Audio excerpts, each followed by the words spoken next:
American president Donald Trump വെറുതെ ഇരിക്കുന്നില്ല. ആണവ ആയുധ പരീക്ഷണം നടത്തുമെന്ന പ്രഖ്യാപനത്തിലൂടെ റഷ്യ അടക്കമുള്ള രാജ്യങ്ങളെ വെല്ലുവിളിക്കുകയാണ് ട്രംപ് ചെയ്യുന്നത്. അധികാരത്തിൽ ഇനി മറ്റൊരു ഊഴം ഇല്ലെന്ന് തിരിച്ചറിയുന്ന ട്രംപ് കിട്ടിയ അവസരം നന്നായി വിനിയോഗിക്കുകയാണ്. ദക്ഷിണ കൊറിയയിലെ ബുസാനിൽ വെച്ച് ചൈനീസ് പ്രസിഡന്റ് ഷീ ജിൻപിങ്ങുമായി നടത്തിയ ഏറെ നിർണായകമായ കൂടിക്കാഴ്ചയ്ക്ക് മുമ്പായിരുന്നു ട്രംപ് ഈ ലോകത്തോട് തന്റെ ആണവ ഭീഷണി മുഴക്കിയത്. 33 വർഷത്തിനിടെ ആദ്യമായാണ് അമേരിക്ക ആണവ പരീക്ഷണങ്ങൾ പുനരാരംഭിക്കുമെന്ന് തന്റെ സോഷ്യൽ മീഡിയ പേജിലൂടെ പ്രസിഡന്റ് ട്രംപ് ഭീഷണി മുഴക്കിയത്. ട്രംപിന്റെ സോഷ്യൽ മീഡിയ പോസ്റ്റ് ഇങ്ങനെയായിരുന്നു: മറ്റ് രാജ്യങ്ങളുടെ പരീക്ഷണ പരിപാടികൾ കാരണം തുല്യമായ അടിസ്ഥാനത്തിൽ നമ്മുടെ ആണവായുധങ്ങൾ പരീക്ഷിക്കാൻ ഞാൻ യുദ്ധവകുപ്പിന് നിർദ്ദേശം നൽകിയിട്ടുണ്ട്. നടപടി ഉടൻ ആരംഭിക്കും. 2 വാക്കിൽ ട്രംപ് തന്റെ നിലപാട് പരസ്യമാക്കിയതോടെ മറ്റൊരു യുദ്ധപ്രഖ്യാപനത്തിന് കൂടിയാണ് തുടക്കം കുറിക്കുന്നത്. അതേസമയം തുല്യമായ അടിസ്ഥാനത്തിൽ എന്നതുകൊണ്ട് ട്രംപ് എന്താണ് ഉദ്ദേശിച്ചതെന്ന് വ്യക്തമല്ലെന്നാണ് അന്താരാഷ്ട്ര മാധ്യമങ്ങളും നിരീക്ഷകരും പറയുന്നത്.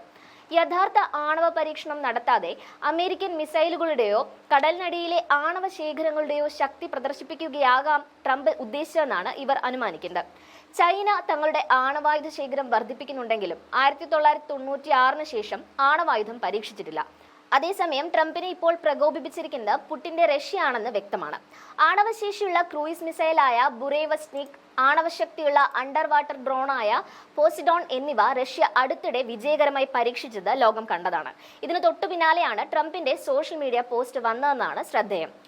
US സ്കൈഫോൾ എന്ന് വിളിക്കുന്ന ആണവ ടോർപിഡോയും റഷ്യ പരീക്ഷിച്ചിരുന്നു. റഷ്യയുടെ കിഴക്കൻ തീരത്ത് നിന്ന് അമേരിക്കൻ പടിഞ്ഞാറൻ തീരത്തേക്ക് പസഫിക് സമുദ്രത്തിലൂടെ സഞ്ചരിച്ച് ലക്ഷ്യത്തിലെത്താൻ രൂപകൽപ്പന ചെയ്തതാണ് ഈ ടോർപിഡോ. എന്നാൽ പ്രസിഡന്റ് പുടിൻ പിന്നീട് പറഞ്ഞത് വാഹക വാഹനങ്ങളുടെ പരീക്ഷണം മാത്രമാണ് നടന്നതെന്നും ആണവായുധങ്ങളുടേതല്ലെന്നുമാണ്. എന്നാൽ ഇത് അമേരിക്ക അടക്കമുള്ള രാജ്യങ്ങൾ വിശ്വസിച്ചിട്ടില്ല എന്നതിന്റെ തെളിവാണ് ട്രംപിന്റെ പ്രഖ്യാപനം. അമേരിക്ക അവസാനമായി ആണവായുധം പരീക്ഷിച്ചത് 1992-ലാണ്. ട്രംപിന്റെ ഈ നീക്കം പതിറ്റാണ്ടുകൾ പഴക്കമുള്ള US ആണവ നയത്തിൽ നിന്നുള്ള വ്യതിചലനമായാണ് നിരീക്ഷകർ കാണുന്നത്. റഷ്യയുടെ ഈ പരീക്ഷണങ്ങളെ അനുചിതം എന്നാണ് ട്രംപ് കുറ്റപ്പെടുത്തിയത്. യുക്രൈനിലെ യുദ്ധം അവസാനിപ്പിക്കുന്നതിൽ ശ്രദ്ധ കേന്ദ്രീകരിക്കാൻ ട്രംപ് പുടിനെ ഉപദേശിക്കുകയും ചെയ്തിരുന്നു.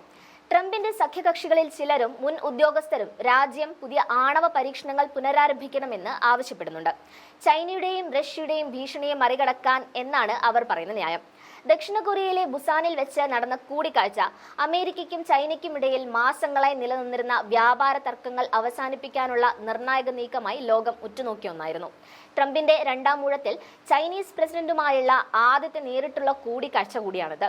ഇരു രാജ്യങ്ങളും തമ്മിലുള്ള ബന്ധം സുസ്ഥിരമാക്കുന്നതിനും വ്യാപാര യുദ്ധത്തിന് താൽക്കാലിക പരിഹാരം കാണുന്നതിനും വേണ്ടിയാണ് നേതാക്കൾ കൂടിക്കാഴ്ച നടത്തിയത്. ഇതിനിടയിലാണ് ട്രംപ് യുദ്ധപ്രഖ്യാപനം നടത്തി ലോകത്തെ ഞെട്ടിക്കുന്നത്.